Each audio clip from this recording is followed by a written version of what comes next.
On this week's episode of the Crushing Debt Podcast, make more money networking. Welcome to the Crushing Debt Podcast with your host, Florida attorney Shawn Yesner, where our goal is to help you get rid of the financial bullies in your life. So welcome back to this week's episode of the Crushing Debt Podcast. My name is Shawn Yesner, and I have here with me George Curbelo, your financial coach. How are you doing, George? Happy days. How are you, my friend? Everything's good.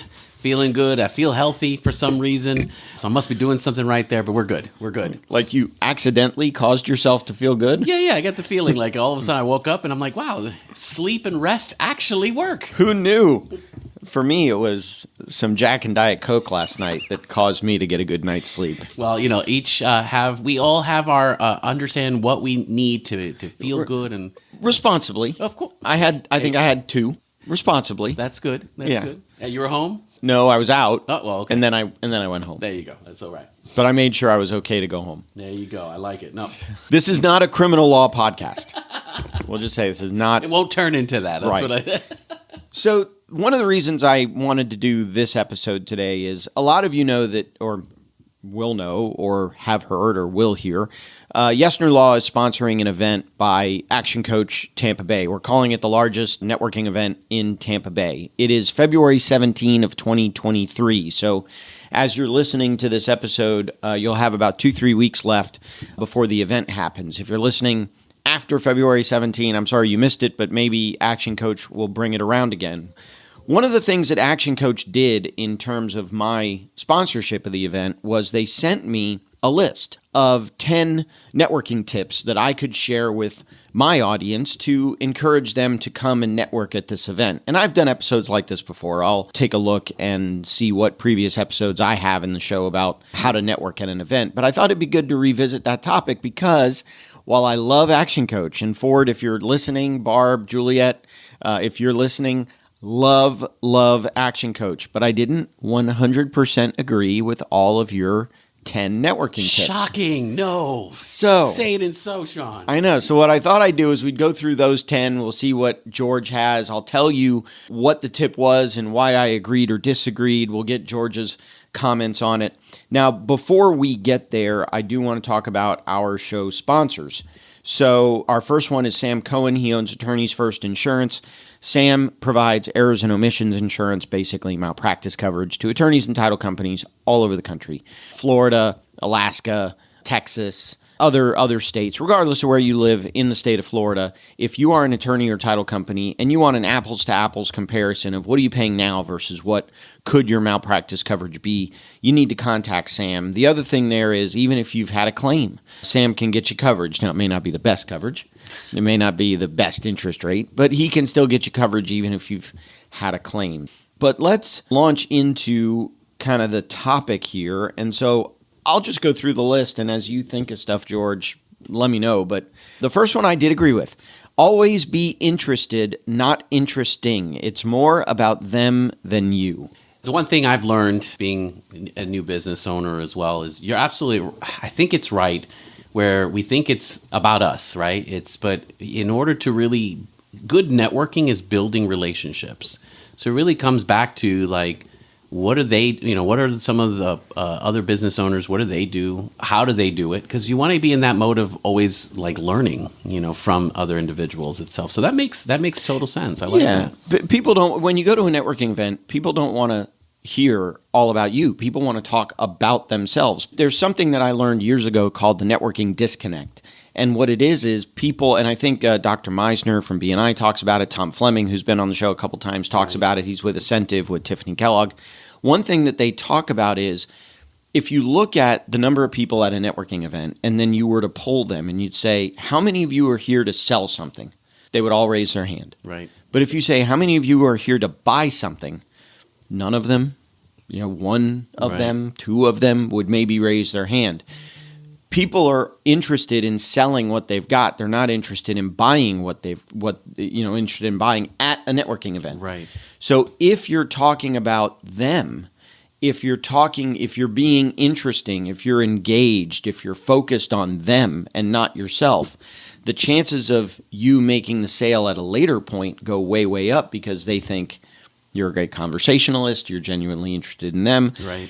I was at a networking event a while back, and I was listening in on another conversation. There was a person that I knew, and so I approached them to kind of get into the conversation.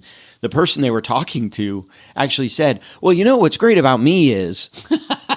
Always a good, and you can say that on a date as well, apparently. That's a good idea. Like, nobody cares what's great about you. We'll figure out what's great about you. Oh, my goodness. Yeah. The one thing I've noticed as well, so you're telling me, like, being at a networking event, someone who is just all about themselves or not worried about listening to you, or that's the person who probably is going to struggle in a networking event. Oh, that makes sense. That's the one that's going to leave the networking event going, I didn't get anything out of this. I get it. And I think it's hard, though, because in the beginning, I mean, it's all about our business, right? Right. So when we go to these networking events, it's like, what can I get? What am I doing? What is it I'm going to get from the event itself? And we've got to change the mindset going into those type of networking events to kind of like, what am I going to learn? What am I going to get from what am I going to get from it that's going to help me in my growth? Just a little bit different. That's all. Yeah, one of the things here, one of the other tips that we'll get to, one of my intentions when I go to a networking event is not necessarily to get business. I do want business to be generated from the event, but my goal when I go to an event is to create a follow-up meeting with the people that I want to talk to from that event. So we're not really going to go into a deep business discussion or a deep referral discussion at the event. But if I can say, hey, let's set up coffee, let's set up lunch, let's set up a Zoom call, let's set up a whatever, that's where after the event's over, I can get, maybe some referrals out of it. Yeah, off hours, the networking event is one thing, but, what are you doing for the next steps? Another tip I've heard in the past with business cards. So again, if you're into business cards or not, I get that. But if you get a business card from someone you'd like to make a connection with, of course, ask for permission. Like, hey, do you mind if I write on your business card and say, hey, do you mind me wanting to schedule something and I can make a note of what that person is or what stood out in that conversation? Because you'll forget it. If you're at a networking event for hours, you may meet hundreds of people. The people who stand out, you want to make sure you have a way to be able to connect your brain, like what were you thinking at that point, on why you actually wanted to follow up with that individual. So it's a little tip there too. I hate it when that happens, when someone contacts me and I'm like, I know that name. Where do I know the name from? If you keep track of all that stuff. But that actually leads into point number 2 on this list, which is give out your card only when asked. Follow number 1, right. Always be interested, not interesting, and you'll create a connection. They will ask for your card. Here's the funny thing about that one. I agree. Give out your card only when asked. Yep. I hate people that, just start chucking out. Yeah. I don't hate, but, I dislike when people start chucking out cards. It's not cool, man. It's not cool. So I only give my card out when asked. Right. But here's the interesting thing. I don't really have cards anymore. Because when COVID hit and we stopped in-person networking, I don't know. I ran out of cards and I haven't reordered them yet. Yeah, I think there's so many ways to get in touch with people. There's digital business cards where with your NFC chip or a QR code, you can easily go like, hey, connect here and here's my contact information that way as well. Yeah, you can do it that way. One thing that I could do is get their business card. Yep. And then I've got within my phone, there's an app for Apple. I don't know if it's for Android yet. And it's called Shortcuts. Mm-hmm. And you click a button and it runs, some predefined program, whether you created it, they created it, whatever. But one of them is an email. So when someone gives me their business card, I can instantly hit that button on my app. It asks me to fill in their name, their email address, and some other info. How did we meet? Where did we meet? Whatever. Right. And then it plugs that into an email that automatically shoots out from my cell phone. So I can send them that follow-up, nice to meet you email, here's my contact information, within seconds of them giving me their card. The other thing, I was at a networking event, I was at my BNI meeting this morning, and somebody said, I might have a referral for you, can you give me your card? And I felt terrible because they were all I do have some in my car, but I didn't have them on me. And so, but at that meeting, we had a list of all the members with all the members' contact information. So I was even able to say, you know what, I'm sorry, I don't have any cards on me, but if you go to number, 75 on the roster sheet, there's all of my contact information. You can contact me there. Nice. And all good ways. You want to make sure that people not only at that moment have the ability to be able to follow up and contact you. Business cards is just one way. I can imagine you talk to young business owners, it's like, That's the old man game. But Right. but it's one of those kind of things. How do people get in touch with you? If you make it easier for them to be able to, at that moment, when they're interested, be able to follow up. That's got to be the key itself. So business card is easy, but I would say too, it's like, hey, no, everybody has a phone. Right. Put their number, somehow put your number, your contact information in their phone is one thing. The other thing too is, hey, go to my website. Right. Go to my YouTube page. Go to my something. And Go to be my able Patreon page. I don't know if you'll do that on a networking, but that's one way to do it as well. But yes, all ways to be able to get in contact with you as quickly as possible. So number 3 here, plan an outcome or goal for networking. For example, meet 3 potential referral partners, schedule 5 follow-up meetings. This one I agree with. I always go to a networking event with a goal. How many people do I want to meet? How many people do I want to talk to? What professions do I want to meet? What professions do I want to talk to? Yeah. That one to me is kind of a no-brainer in terms of, sometimes you want to go for the social aspect of it, but have a plan. Yeah, and have a plan for working the event. You could tell you're so organized with life because you have some of the, the business owners who are just, I'll just go meet somebody and see what happens kind of thing. They're the ones typically chucking out business cards. Exactly. I like the idea. Always have a goal. Always sets an objective of why first of all, why are you going to it? The fact that you're going to a networking event, kudos, congratulations. That would be my first step. Yeah. Is get you, excuse me, I was going to say, get your butt out the door and go to these type of events if you want to look for meeting new individuals, expanding your business, doing something in the community. You're not going to do it if you're staying put in the office. So that's definitely step number 1. But what are you looking to do? I love the idea. I want to make 15 connections. I want to meet a financial advisor. I want to meet a bankruptcy lawyer. Right. Like have a goal in regards to what it is that you're trying to get out of the event. Because at the end of the day, your time is valuable. So you want to make sure you're using it properly. And of course, if you don't have a goal and you come out of the networking, what ends up, that was a waste of time. Right. I didn't get anything what I was supposed to do. Yeah, and this actually feeds into one of the other points in this list that I disagree with, because what I like about point number 3, plan your outcome, plan your goal. Yep. If you aren't the type of personality that enjoys being around strangers and networking and doing all that stuff, once you hit your goal, you can leave. Right. So if you're of the personality that you just don't like to be around a bunch, if you like being around a bunch of strangers, do it. Don't worry about it. If you don't like it, when you hit your goal, you can take off and go home. Or if you have a project that you've got to knock out or something like that, once you've hit your goal, I'm okay with you leaving. Yeah, so being shy or introvert personality, totally, that's huge to be able to get through it. But I think you have to put yourself in a position where it is not as uncomfortable. I think that's the thing. So icebreakers. So what's how do I meet somebody and what kind of questions? So organizing certain icebreaker items to talk about. It sounds lame, but once again, as a person who's shy or introverted in personality, if I don't feel prepared, I'm going to sound like an idiot. So how do you prevent yourself from feeling that at that moment?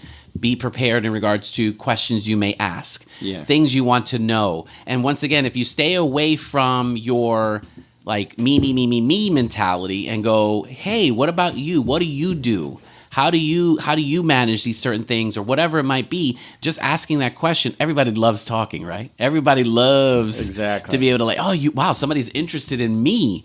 That allows you to get comfortable with that individual while they're speaking. That gives you then an opportunity to be able to be comfortable enough to speak about yours. Yeah, and that's one of the other things that I do that reminded me of not only prepare in terms of is there an icebreaker that I want to ask, but also prepare in terms of if somebody asks you how you're doing. One of the tips I learned in Ascentive with Tiffany Kellogg and Tom Fleming is something called a horn toot. And so basically what it is when somebody asks you how you're doing and you say, I'm doing good, that really gives the conversation nowhere to go. Yep. But if somebody says to you how you're doing and you say, I'm doing great, I just blah, blah, blah, blah, blah, and you talk about something good you just did in your business or something good that just happened to you, it gives the conversation a place to go, but it's also subconsciously planting the seed in the person you're talking to about what you do. So if someone says to me, how you doing? And I say, I'm doing great. I just negotiated a deal where I took a client's debt from $425,000 down to $150,000 and got it settled and avoided a lawsuit and avoided a garnishment. Wow, number one, that's impressive. But number two, it kind of gives them an idea of what I do. And it almost avoids the question of, so what do you do? Right. Because you're kind of telling them through that. And horn toots are not very long. They're a sentence, Yeah. maybe two, and they're really quick, and they convey really quick to the other person what you do. So those are the two things that I typically try to always be prepared for. What's my icebreaker? What's my horn toot? And we tend to forget, like, using like testimonials or using like, oh man, I had such a great week, helping these individuals get out of debt or do these kind of things. It sets the table because, and then it's, oh, well, how did you do that? Yeah. How did you do that? Well, let me explain. One of the other things is if you do this with a partner. So a lot of times if I'm going to a networking event, I'll look and see who else do I know that's going to be there. I'll then team up with that person, because if somebody walks up to the two of us talking and they say, how you doing, Shawn? And I say, I'm doing great. I just helped this person and I saved all this money and I filed all these bankruptcies. But again, then we go back to number one. I'm just talking about me. Yeah. But if they come up to me and they say, how you doing, Shawn? And you step in and say, let me tell you about my friend Shawn. Exactly. He did this bankruptcy and he saved all this money. And then I say, well, and you need to meet my friend George. He helps people get out of the mindset and he da-da-da-da-da. Then now, instead of me, let me tell you how great I am. Yeah. Instead of that, I'm giving you a testimonial. You're giving me a testimonial. That's more powerful. I like it. I like that idea for sure. So speaking of, Uh-oh. it's kind of interesting how these flow. The next one, number 4, become a good networker. Read, study, learn what the best networkers do, not just a social butterfly, but have intention and activity to generate great results. And that's sort of been what we've been talking Saying about that. this whole time. And a lot of it comes with practice. I mean, I've been networking now since 2004. It just comes with practice. I didn't know what to do when I first started. I'm about a year in. So, I mean, I know how to network career-wise and all those kind of things, but it's very different when you're a small business owner trying to like, hey, what do I do? I want to meet these individuals. This, I would love to get connected with these and get to the point as well. If you're in a networking event, you're meeting a lot of individuals. So your 30-second pitch, your elevator pitch becomes a lot more important. And I would say practice that prior to the networking event. You will probably modify it as you go, but that's the idea. Practice is kind of like, I didn't like the way that sounded, or I felt like I wasn't prepared when I was saying that. Give yourself that time to be able to put something together so that you're not sitting there 3, 4, 5 minutes. Again, all about you. Right. Oh, yeah. The elevator pitch or 30-second that I do now is very, very, very different. And I remember when I first started networking, word got back to my old boss about, Shawn started his own firm and he's doing really well, blah, blah, blah. The comment that got back to me is, how come Shawn didn't generate that kind of business when he was here? And the answer is very simple. The boss of the firm that brought me here to Clearwater, to Tampa Bay, never taught me how to network. Right. I remember having a meeting in the boss's office one day, and I said to the boss, I'd love to bring in more Chapter 11 work. And the boss's response is, well, go out and get some. Well, how do I do that? I never Let me Google that. Hold on. I was never taught how to network. I was just kind of let loose on Tampa Bay.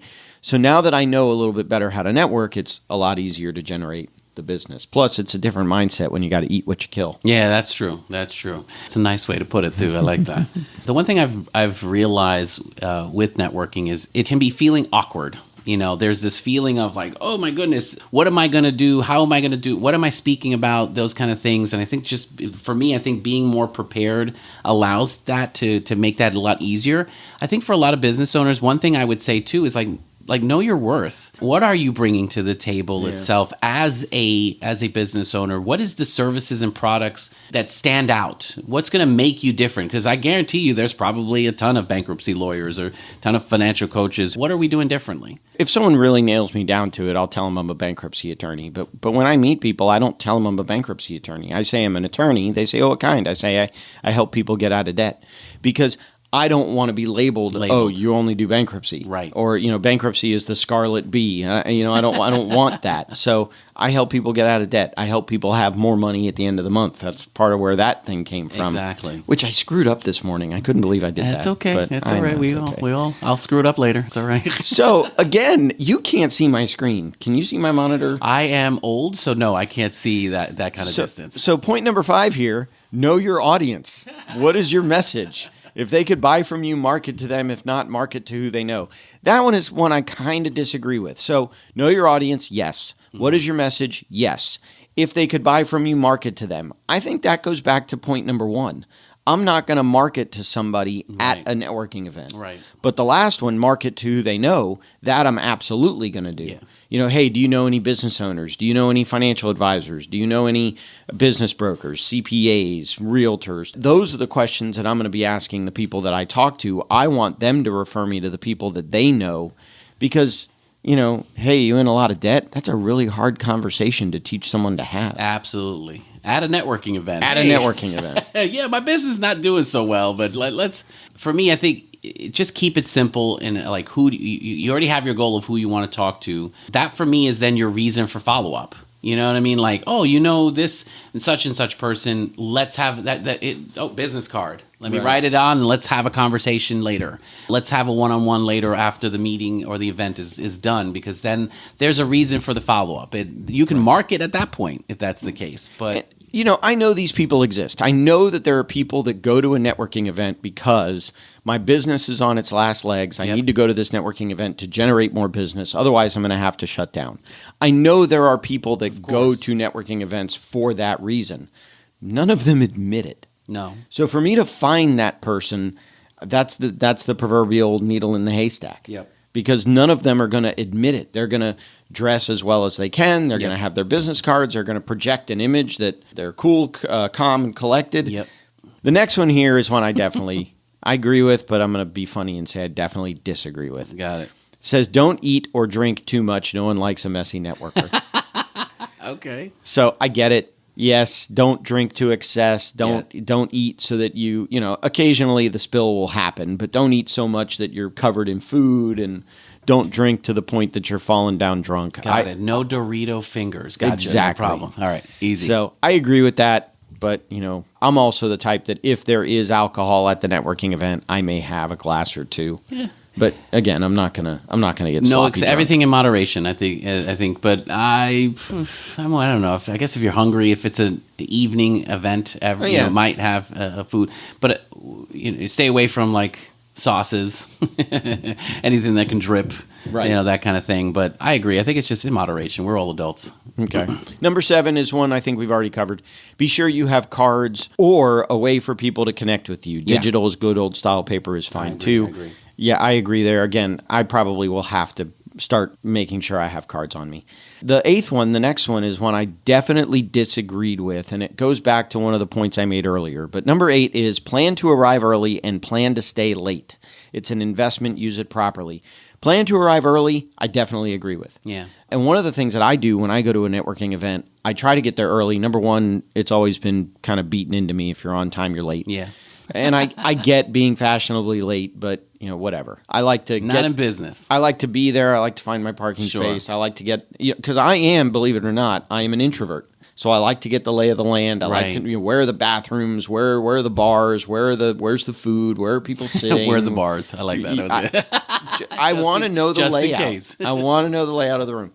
The other thing that I do is as I'm checking in, a lot of times the people checking you in will have name badges of all the other attendees. Right. So if I get there early, I know who else is going. Gotcha. And I can look to see, is there somebody coming that I know? Is there someone coming that I can introduce to somebody else? And so I love to get there early. Now, the plan to stay late part, that's where before I said, if you hit your goal, take off. Yeah. I get it. Plan to stay late so that you can use the time to network. I get it. But if I've accomplished all the goals I want to accomplish, I'm out. Yeah. I'm done. See ya. And personality-wise, if the networking event is 2-3 hours long as well, which some of these bigger events can be, yeah, I'm exhausted after probably the first hour. It takes a lot of energy for me to network. It's not my natural style. And as an introvert personality, that's exactly, you have to push yourself out of your comfort zone. So totally understand, but it does take a lot from someone in that type of personality. So yeah, you're right. It's, know your limits. Take a break. So I would say, okay, fine. If you're not going to stay late, take a break in between and then come back a little bit more refreshed. I'll run to the bathroom. Yeah. I'll run outside. Go to the bar. I'll go outside. I'll go to the bar. Now, if you're the personality type that you're an extrovert, you love meeting new people, then stay until the thing ends and beyond. Who cares? Yeah. I don't think it's wrong or right. It's what value are you getting out of the networking event? And I agree. If you set your goals and you've met them within the first, 30, 45 minutes, why not? Don't worry about the rest. Yeah.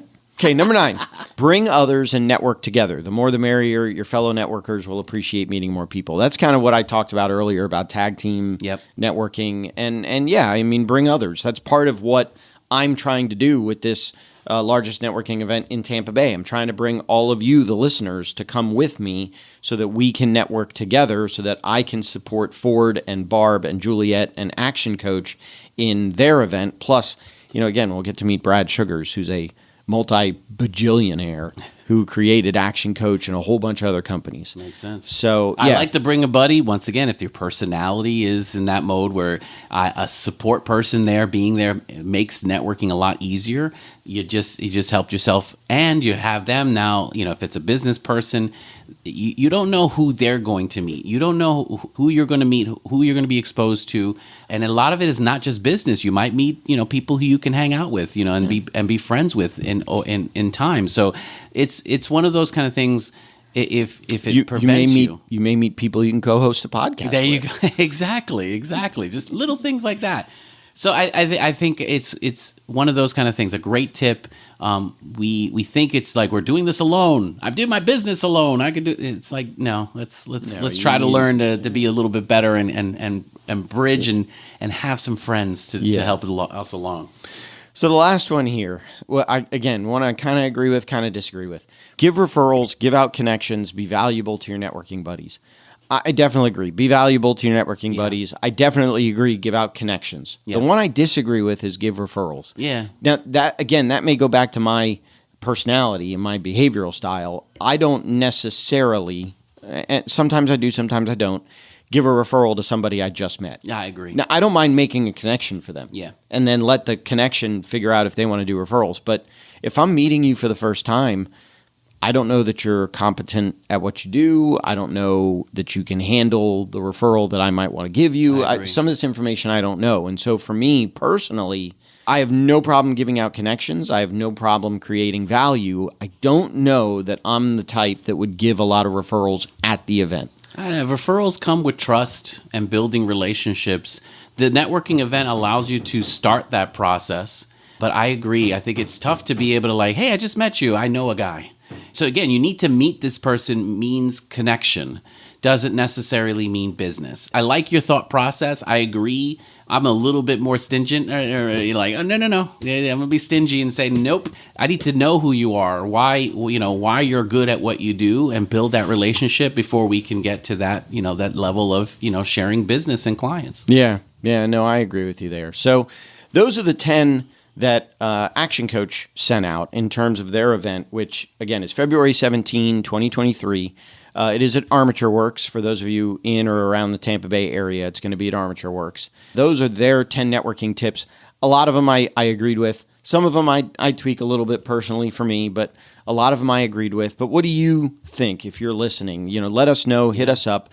Last week, we did a post show. I don't even know what we're calling it. It's a post show for now because we want to have our Patreon, users kind of give us, what do you want to call it? That post show is only available on Patreon on video. So if you go to patreon.com, you go to the Crushing Debt page on patreon.com, you become a patron, you can see that post show. And we'll do another post show. And last week's post show had some stuff that we didn't talk about in the episode that you heard if you're listening to this on your podcast player. So there's 2 other bonus tips that ActionCOACH gives out. So we'll do a post show on those 2 other bonus tips.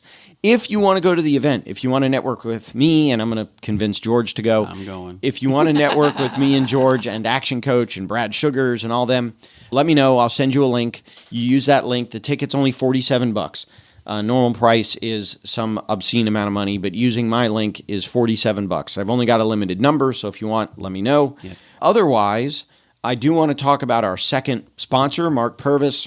He's got a website called legacyspotlight.com where he records the stories, records your family stories, records stories for your future generations, or records older generations for you to listen to, learn from, enjoy, whatever. So you can go to legacyspotlight.com. Mark is an Emmy award-winning videographer. He'll make it fun. I've done videos with Mark before, had a great time doing it. So definitely talk to Mark about that. Obviously, we've got the Curbelo Financial TikTok page. We've got the Yesner Law YouTube page. We've also got now the Patreon page is up and running. And again, I think I'm going to cut the episode here today. And if you're interested in any of the bonus content, you can go to Patreon, and we'll do the post show here, which is only, I think last week's was, 5 minutes? We're going to try to keep it under, 7 minutes. Yeah. Kind of an homage to your early episodes. Here you go. Wow. Homage. So I use a big word. Yeah, big words. So anyway, the whole purpose behind today's episode was that we want you to use networking so that at the end of the month you have more money, not at the end of the money you have more month. That'll do it for this week's episode of the Crushing Debt Podcast, and we look forward to talking to you in next week's episode.